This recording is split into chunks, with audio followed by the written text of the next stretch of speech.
हाँ जी बेटा, good morning. कैसे हैं सारे? सब ठीक? तो लास्ट लेक्चर में आपने सीखा था मेरे से ट्रीटमेंट ऑफ गुडविल, है ना? तो आई होप आपको समझ आया होगा। अगर नहीं आया तो बताइए जरा, फिर दोबारा समझा देंगे, कोई दिक्कत नहीं। तो आज हम करने वाले हैं, बहुत बड़ा टॉपिक है जिसको हम बोलते हैं आपका रीवैल्यूएशन अकाउंट।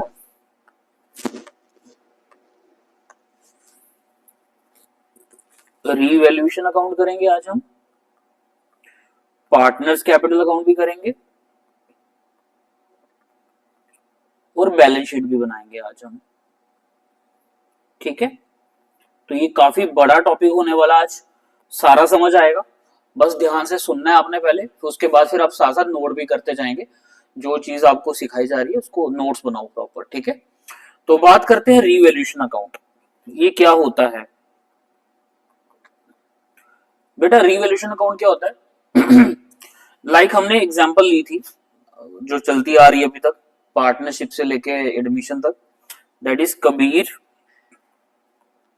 राम, दो पार्टनर थे, 3:1 उनकी रेशो थी। Krishna is admitted, Krishna is admitted. ठीक है? 1/4 शेयर था जो भी। तो हुआ क्या कि कबीर एंड राम दो पार्टनर थे, और कृष्णा उनका दोस्त था, और उसने बोला था कि मुझे कबीर और राम के साथ मिलकर बिजनेस करना है। कबीर एंड राम ने कंडीशन रखी कि अगर आप तुम मेरे साथ बिजनेस करना चाहते हो कृष्णा जी, तो आपको गुडविल और कैपिटल पे करनी होगी। तो कृष्णा जी ने अग्री कर लिया।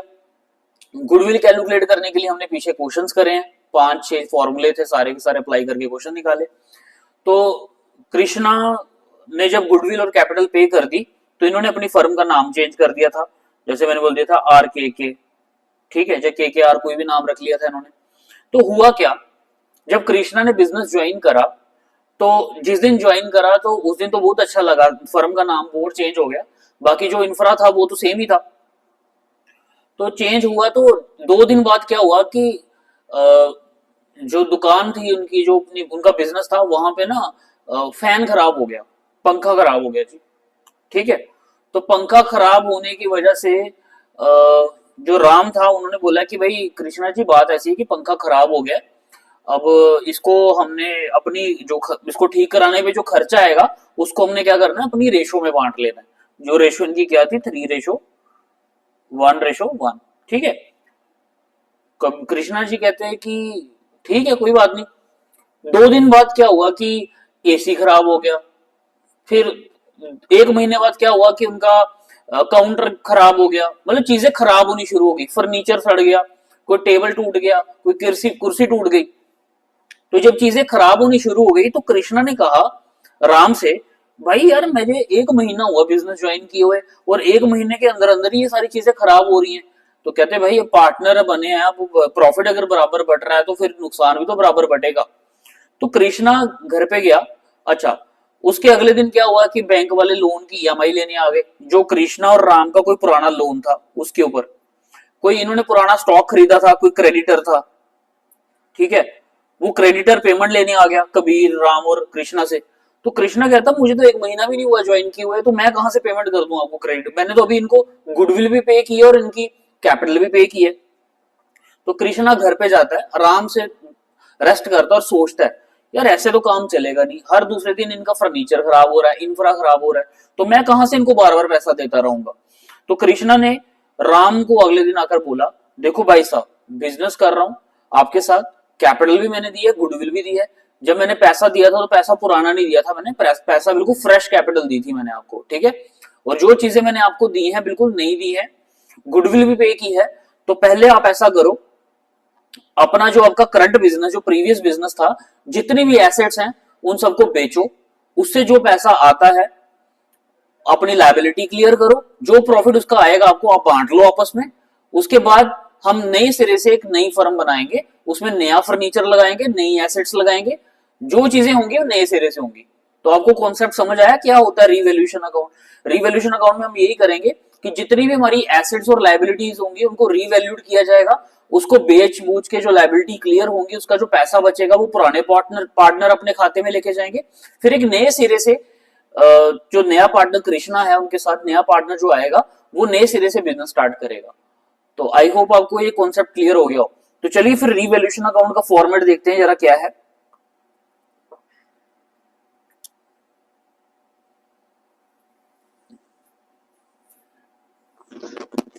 रीवैल्यूएशन अकाउंट बेटा, ये डेबिट साइड है, ये क्रेडिट साइड है।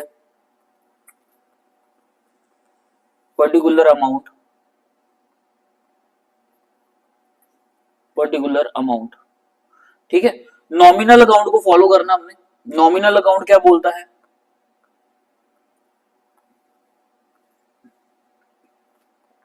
All expenses and losses are debit, all incomes and gains are credit. तो बेटा इसमें हमने लॉस और गेन को देखना है, इसको हाईलाइट कर देता हूं, ठीक है। जो लॉस है वो डेबिट में है, और जो गेन है वो क्रेडिट में है। तो याद रखना, इधर हम लिखेंगे डेबिट साइड में to decrease in the value of an asset,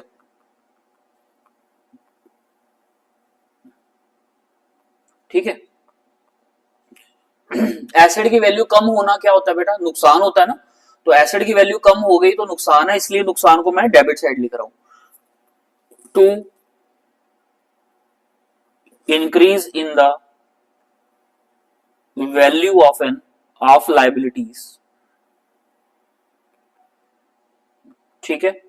liabilities बढ़ जाना, जैसे किसी क्रेडिटर को हमने देने थे 10,000, अब देने उसको 12,000, तो 2,000 की जो लाइबिलिटी बढ़ गई वो नुकसान है, तो इसलिए उसको डेबिट साइड लिखेंगे। एसेट की एग्जांपल भी देता हूं। फॉर एग्जांपल हमारे पास स्टॉक है कितने का? 20,000 का। अब स्टॉक की वैल्यू मार्केट में रहेगी सिर्फ 16,000, तो 4,000 का जो नुकसान हुआ वो हमारा डेबिट साइड आएगा, ठीक है। तो सेम वाइस वर्सा हम क्या करेंगे, बाय वाली साइड में लिखेंगे एसेट की वैल्यू अगर बढ़ जाएगी तो increase in the value of an asset, और by decrease in the value of liabilities.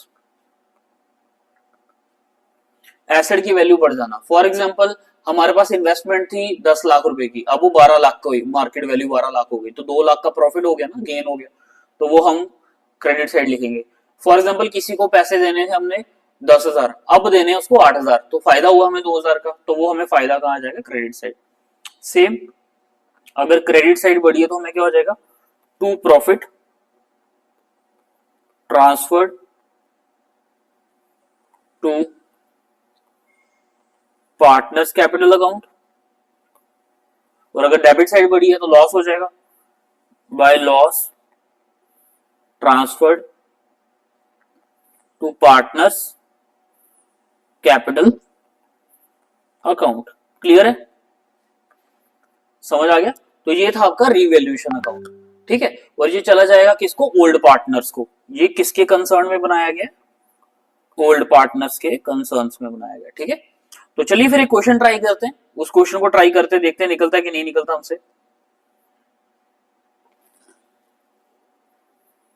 जैसे आपके सामने क्वेश्चन है, क्वेश्चन नंबर 55 मैंने आपकी रेफरेंस बुक टीएस गिरेवाल से लिया है। ये कंप्लीट क्वेश्चन है, जिसमें इन्होंने जर्नल बोली है, तो जर्नल एंट्रीज भी बता दूंगा मैं, आइडिया कैसे करनी होती है। Profit and loss adjustment account, जिसको हम रीवैल्यूएशन अकाउंट बोलते हैं, पार्टनर्स कैपिटल भी बनाना है और बैलेंस शीट भी बनानी है। तो चलो, following was the balance sheet of A and B who were sharing profits in the ratio 2:1, 2:, एक मिनट, ठीक है, 2:1। बाकी उनके पास मार्च 2024 एंडिंग ईयर है। लायबिलिटी साइड में कैपिटल और क्रेडिटर्स दिए हैं, तो रिवैल्यूएशन आइटम्स में क्या देखेंगे हम? क्रेडिटर की वैल्यू देखेंगे, और एसेट्स वाली साइड्स में देखेंगे बिल्डिंग दी है, plant and machinery, stock, sundry debtors दिए हैं, ठीक है, 4850, कैश इन हैंड दिया 600। फिर क्या किया, they admit C into the partnership on 1st April 2024. C bring 7500 as capital and 3000 as goodwill. ठीक है, सी जो नया पार्टनर अपने साथ 7500 कैपिटल लेके आ रहा है और 3000 गुडविल का लेके आ रहा है। ठीक है, मुद्दा हमारा जो रीवैल्यूएशन अकाउंट में करने का वो है कि हमने एसेट्स और लायबिलिटी को देखना है। नया पार्टनर क्या लेके आया वो हमारा भी पार्ट नहीं है, वो जब हम पार्टनर्स कैपिटल अकाउंट अब हम करेंगे ना नेक्स्ट में, तब आपको पता चलेगा कि भाई उसमें क्या क्या करना हमने। ठीक है, वो एंट्रीज मैंने करा रखी है वैसे भी आपको ट्रीटमेंट ऑफ गुडविल की। तो प्रोविजन फॉर डाउटफुल डेट्स दिए हैं, is to be created 375 ₹375 liability बढ़ा दी। प्रोविजन फॉर डाउटफुल डेट्स होता है कि हमें शक है, हमें आशंका है कि जो डेटर से हमें पैसा आना है उसमें ₹375 हम क्या कर रहे हैं उसके रिस्पेक्ट में क्रिएट कर रहे हैं कि कल को इतना नुकसान हमें हो सकता है, तो ये पैसा हमें अपनी जेब से देना पड़ेगा। बिल्डिंग जो एप्रिशिएट हो रही है 10% हो रही है, तो बताओ जी क्या करेंगे फिर हम। सबसे पहले तो हम रीवैल्यूएशन अकाउंट ही बना लेते हैं इसका। लो जी, सबसे पहले तो हम रीवैल्यूएशन अकाउंट ही बनाएंगे इसका।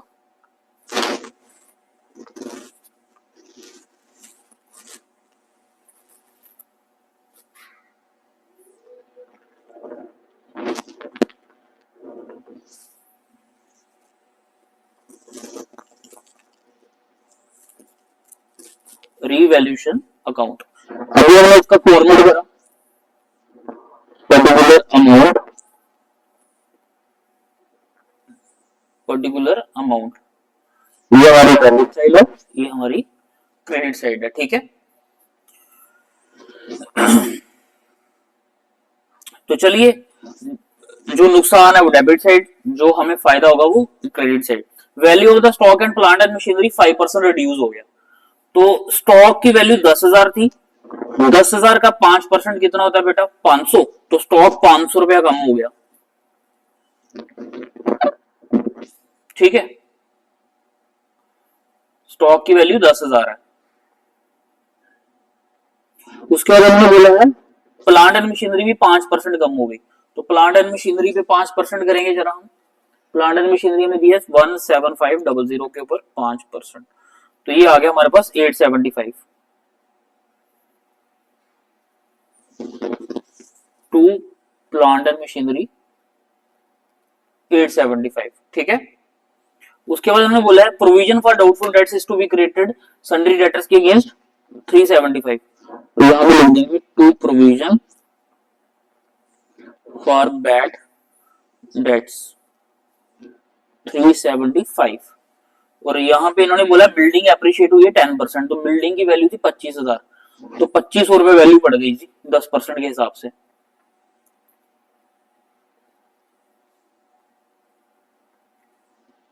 तो क्या लगता है कौन सी साइड बढ़ी है बेटा? मुझे तो क्रेडिट साइड बड़ी लग रही है क्योंकि 2500 वाली साइड बड़ी है। 2500 लिख लिया, ठीक है, और डेबिट साइड के टोटल से करना है क्रेडिट साइड के टोटल को माइनस, तो कितना आ जाएगा?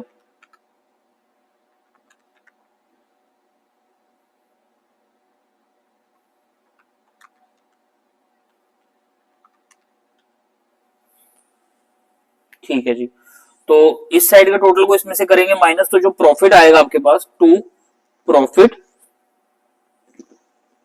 Transferred to partners capital account, वो आ जाएगा 1750, इसका टोटल था, इसमें से माइनस करेंगे तो 750 आ जाएगा।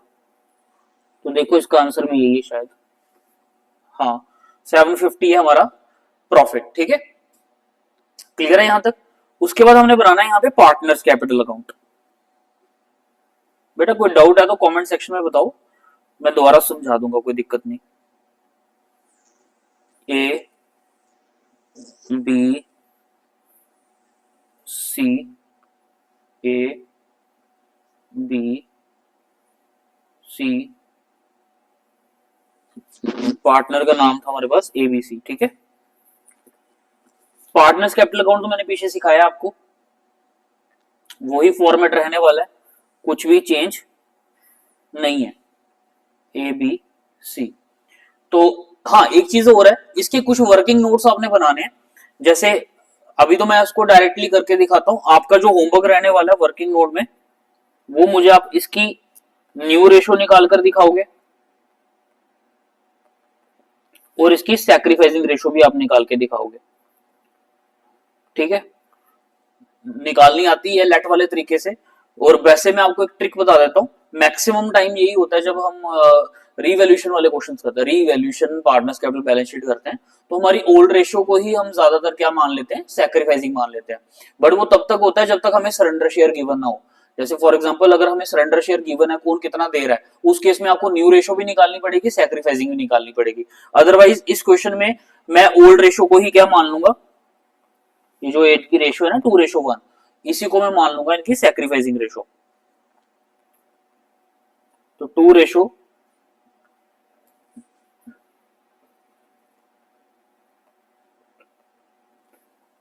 ठीक है। तो पार्टनर्स कैपिटल में आपको सबसे पहले मैंने सिखाया था, यहाँ पे क्या आता है, बाय बैलेंस ब्रॉट डाउन, जो इनकी ओपनिंग कैपिटल होती है ओल्ड पार्टनर की, तो वो दी है 15,000 और 10,000। ठीक है, फिर जो नया पार्टनर लेके आया, अब नया पार्टनर कैपिटल लेके आया कितनी, 7,500। तो मैं यहाँ पे बैंक लिखूं कि कैश लिखूं, देखो बैलेंस शीट में दिया कैश इन हैंड, तो हम यहाँ पे कैश इन हैंड ही लिखेंगे, फिर इसका मतलब बाय कैश आ जाएगा यहाँ पे, बाय कैश अकाउंट कितनी लेके आया, 7,500। ठीक है, अब यहाँ पे मैं क्या कर लेता हूँ, गुडविल का ट्रीटमेंट कर लेता हूँ। गुडविल हमें वो लेकर आया अपने साथ कितनी, 3,000।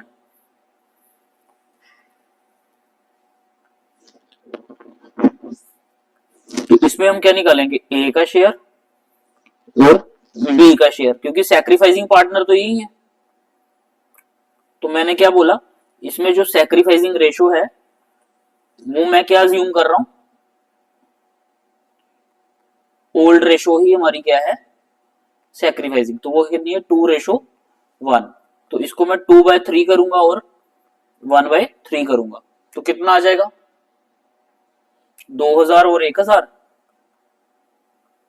ठीक है, तो यहां पे आ जाएगा वाई गुडविल या फिर प्रीमियम फॉर गुडविल, जो मैंने एंट्री में लिखवाया था आपको। और पता है ना एंट्री, गुडविल डिस्ट्रीब्यूशन की entry, premium for goodwill account या टू सैक्रिफाइसिंग पार्टनर्स। तो 2,000 रुपया ए के खाते में और 1,000 रुपया बी के खाते में। तो यहां पे आ जाएगा फिर रिवैल्यूएशन प्रॉफिट।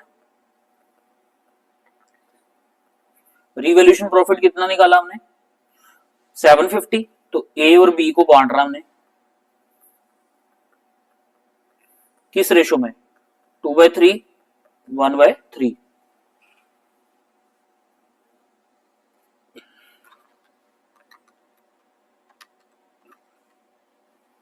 ये आ गया इनका 500 और 250, 500 और 250। ठीक है, तो चलो अब बस और कोई आइटम है नहीं बेटा। अगर कोई गुडविल राइट ऑफ करनी होती तो वो इस साइड आ जाती, अब वो है नहीं तो नहीं आती। ठीक है, बाकी ड्राइंग्स वगैरह तो वो आप पिछले क्वेश्चंस में करके आए जब इंट्रोडक्शन वाले पार्ट कर रहे थे। अब तो हम सिर्फ एडमिशन वाले केस को ही हमने कॉन्स्टिट्यूशन के तरीके से कर रहे हैं। ठीक है, तो चलो टोटल कर लेते हैं हम। इसका आ जाएगा 17,500, इसका आ जाएगा 11,250, इसका 7,500। तो सेम टोटल दूसरी साइड 17,500, 11,250, 7,500, और यहाँ पे आ जाएगा टू बैलेंस 17,500, 11,250 और 7,500। तो पार्टनर्स कैपिटल अकाउंट समझ आ गया आपको बेटा। ठीक है, तो चलिए फिर हम लास्ट, अब इसके बाद हम बनाएंगे बैलेंस शीट। आई होप आपको समझ आ रहा होगा, नहीं आ रहा तो कोई दिक्कत नहीं, दोबारा समझा देंगे बेटा, बट है बहुत इजी है। एक हाइप क्रिएट हो चुकी है तो भाई बहुत बड़ा क्वेश्चन है, बड़ा क्वेश्चन नहीं होता, आना चाहिए कॉन्सेप्ट बस आपको। अब हम बना रहे हैं बैलेंस शीट। बैलेंस शीट में ओल्ड वाली बनाएंगे क्योंकि पार्टनर्स कैपिटल में अभी तक अपडेट नहीं हुई सीबीएसई के थ्रू, रिवाइज शेड्यूल 3 वाली। ठीक है, तो हम ओल्ड वाली ही बना रहे हैं जो हमारी क्या होती है, हॉरिजेंटल। अब नई वाली तो वर्टिकल आई हुई है ना। तो सबसे पहले बैलेंस शीट में हम लायबिलिटी साइड से लेते हैं कैपिटल। Capital account. तो ABC, ABC की कैपिटल हमने निकाली ना अभी, ठीक है। तो चलो लिखो फिर कितनी कैपिटल आई है, 17,500, 11,250 और 7,500, इसका टोटल करेंगे कितना आएगा,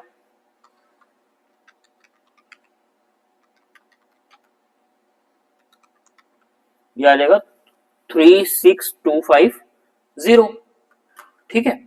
उसके बाद क्रेडिटर्स दिए थे ना हमें बैलेंस शीट में, हाँ क्रेडिटर्स का कोई ट्रीटमेंट भी नहीं था रिवैल्यूएशन में ना, तो सिंपली जो है क्रेडिटर एज इट इज ही लिख देंगे हम, मतलब जो पे करने थे वो तो करने ही है, ठीक है।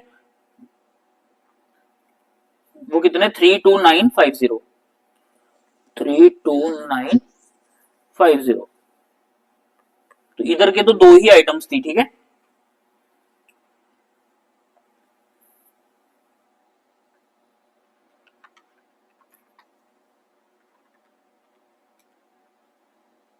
ठीक है, अब आ जाते हैं एसिड वाली साइड। तो एसिड वाली साइड्स में थोड़ा सा हमें ना ध्यान देना पड़ेगा, एक तो हमें रिवैल्यूएशन अकाउंट सामने रखना पड़ेगा, प्लस हमें बैलेंस शीट को भी सामने रखना पड़ेगा। तो बिल्डिंग दी है 25,000, तो सबसे पहले मैं फिक्स एसेट से ही शुरू करूंगा। बिल्डिंग दी है 25,000, इसमें ऐड करूंगा एप्रिसिएशन 2500। क्यों 2500? क्योंकि बिल्डिंग एप्रिशिएट हुई थी हमारी 2500, तो ये टोटल आ जाएगा कितना हमारा 27,500, ठीक है। उसके बाद stock, plant and machinery, plant and machinery कितना दिया है plant and machinery balance sheet के अंदर 17,500, डेप्रिशिएट हुआ है 875, 17,500 दिया है। मैं अंदर इसलिए लिखना है, पहले जो हम इसकी एडजस्टमेंट होगी वो करके फिर एक्चुअल अमाउंट हम अमाउंट में लिखेंगे डायरेक्ट। लेस डेप्रिसिएशन कितना 875, शाबाश। कितना सॉल्व करके आएगा इसका देखो जरा,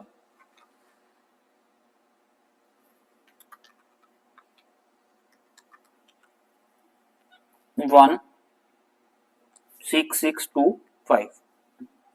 उसके बाद हमें बैलेंस शीट में दिया है स्टॉक, स्टॉक दिया था 10,000 का और एडजस्टमेंट कितनी है इसकी 500 की।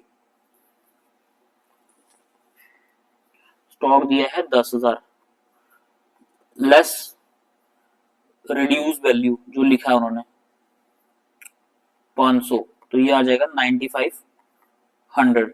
उसके बाद क्या दिया था डेटर्स, तो डेटर्स कितने की दिए आपको 4,850,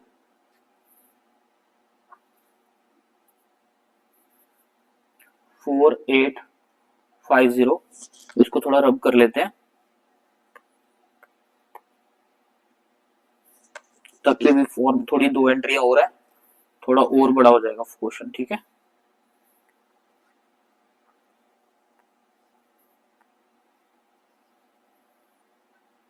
ठीक है, तो डेटर्स में लेस करेंगे हम प्रोविजन फॉर बैड डेट्स, कितना हो अभी हमने निकाला रिवैल्यूएशन में 375, ठीक है। करो माइनस इसको भी 4,850 माइनस 375, ये आ जाएगा 4,475, ठीक है। और बैलेंस शीट में लास्ट आइटम क्या दिया हमें कैश, कैश कितनी दी हमें 600 की, ठीक है।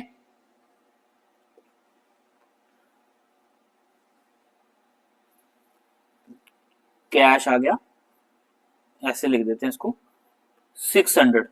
तो बेटा आपने इसको ब्रैकेट में लिखना है कैश को 600, क्यों लिखना है, नया पार्टनर जो अपने साथ पैसा लेकर आ रहा है कैपिटल के रूप में और गुडविल के रूप में, वो हम कैश में कर लेंगे प्लस। तो कैपिटल के रूप में वो लाया था अपने साथ 7,500 प्लस गुडविल के रूप में कितना पैसा लाया वो 3,000, ठीक है। तो इन तीनों का टोटल करके जो आएगी वैल्यू वो हम प्लस वो मेन कॉलम में लिख देंगे, प्लस 600 11100। अब कर लेंगे टोटल, तो लाइबिलिटी साइड का टोटल आ जाएगा हमारे पास 36250 प्लस 32950 62। मैं कैलकुलेटर बेटा यूज नहीं करना, सीबीएसई में अलाउड नहीं है, बट वीडियो लंबी ना हो जाए इसलिए फास्ट कैलकुलेशन के लिए मैं कैलकुलेटर यूज कर रहा हूँ। Otherwise calculator strictly prohibited using in exams, तो इसको यूज मत करना आप, ठीक है। 27500 प्लस 16625 प्लस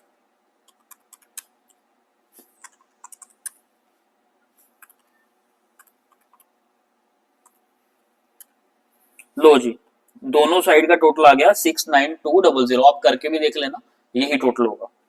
तो आपके सामने मैंने कंप्लीट रीवैल्यूएशन पार्टनर्स कैपिटल और बैलेंस शीट का क्वेश्चन करा, और हमारा बैलेंस शीट का टोटल भी बराबर आ गया। और आई होप आपको समझ आया होगा, इतना मुश्किल कॉन्सेप्ट नहीं था। हाँ, मुश्किल क्वेश्चंस के ऊपर भी मैं कल नेक्स्ट लेक्चर में क्वेश्चन आपको करवा दूंगा, जिसमें गुडविल राइट ऑफ करनी है, या थोड़ी मुश्किल एंट्री वाला क्वेश्चन करेंगे थोड़ा सा, ताकि थोड़ा सा और आपको आइडिया हो जाए। बाकी रही जर्नल एंट्री की बात, तो मैं जर्नल एंट्री बनाना बता देता हूँ। जर्नल एंट्री में आपने क्या करना है, रीवैल्यूएशन अकाउंट की एंट्रीज कौन कौन सी आएंगी, जो 2 वाली आइटम है वो क्रेडिट की होती है, रीवैल्यूएशन टू स्टॉक, ठीक है। आप चाहो तो कंपाउंड एंट्री भी बना सकते हो, इसको डेबिट लिख देना और यहाँ पे लिख देना to stock, to plant and machinery, to provision for doubtful debts, ठीक है। जैसे इसमें मैंने लिख दिया 500 875 375, तो टोटल करके जो आएगी वैल्यू वो यहाँ पे शो कर देंगे, कितनी कितनी अमाउंट है इनकी, 500 प्लस 875 प्लस 375, तो ये आ गया 1750, ठीक है। उसके बाद पहली एंट्री ये लिख लो, दूसरी इसमें लिख लेनी है आपने बिल्डिंग अकाउंट डेबिट, क्योंकि बाय वाली एंट्री क्या होती है, डेबिट की, टू रीवैल्यूएशन, ठीक है। तो इसमें आ जाएगा आपका 2500। थर्ड एंट्री आप लिख लो गुडविल की, goodwill account debit to A's capital, to B's capital, 2000 1000, यही लिखी थी हमने थोड़ी, 2000 और 1000, ठीक है, 3000 आ गई। रिजर्व होंगे तो रिजर्व की एंट्री लिख देना आप, ठीक है, जैसे general reserves to A to B, क्योंकि ओल्ड पार्टनर को जाएंगे। और कौन सी एंट्री लिखोगे आप इसमें, प्रॉफिट की एंट्री लिखोगे, रिवैल्यूएशन प्रॉफिट बटा इनको है ना, revaluation account to A to B, कितना कितना प्रॉफिट आया था, 500 250 750, ठीक है। तो जर्नल एंट्रीज करना कोई मुश्किल नहीं है, 6 नंबर का क्वेश्चन है तो 6 एंट्रियां बनानी है आपने, रिवैल्यूएशन की सारी बना लो, प्रॉफिट की बना लो, गुडविल की बना लो, एक आप रिजर्व की बना लो, और बस दैट्स इट, खत्म, क्वेश्चन कंप्लीट हो गया आपका, और 6 नंबर आपकी जेब में, ठीक है। मैक्सिमम टाइम क्या होता है कि पेपर में बैलेंस शीट नहीं आती, बट पार्टनर्स कैपिटल तक तो आपका क्वेश्चन पूरा सही होना चाहिए। तो जर्नल एंट्री बनाना ज्यादा इजी है as compare to ledger, ledger में आपको टाइम लगता है, जर्नल एंट्री में टाइम नहीं लगेगा। बस आपने ये ट्रिक याद रखना कि एसेट्स की वैल्यू या लायबिलिटी की वैल्यू बढ़ जाएगी, एसेट की वैल्यू कम होना और लायबिलिटी की वैल्यू को बढ़ जाना नुकसान होता है, तो वो उसका डेबिट बैलेंस, और एसेट का वैल्यू बढ़ जाना और लायबिलिटी की वैल्यू कम हो जाना दैट इज फायदा गेन, तो उसको क्रेडिट कर देना, ठीक है। तो आई होप आपको समझ आया होगा, बाकी फिर मिलता हूं मैं आपको नेक्स्ट लेक्चर में, till then bye, take care, thank you, have a nice day.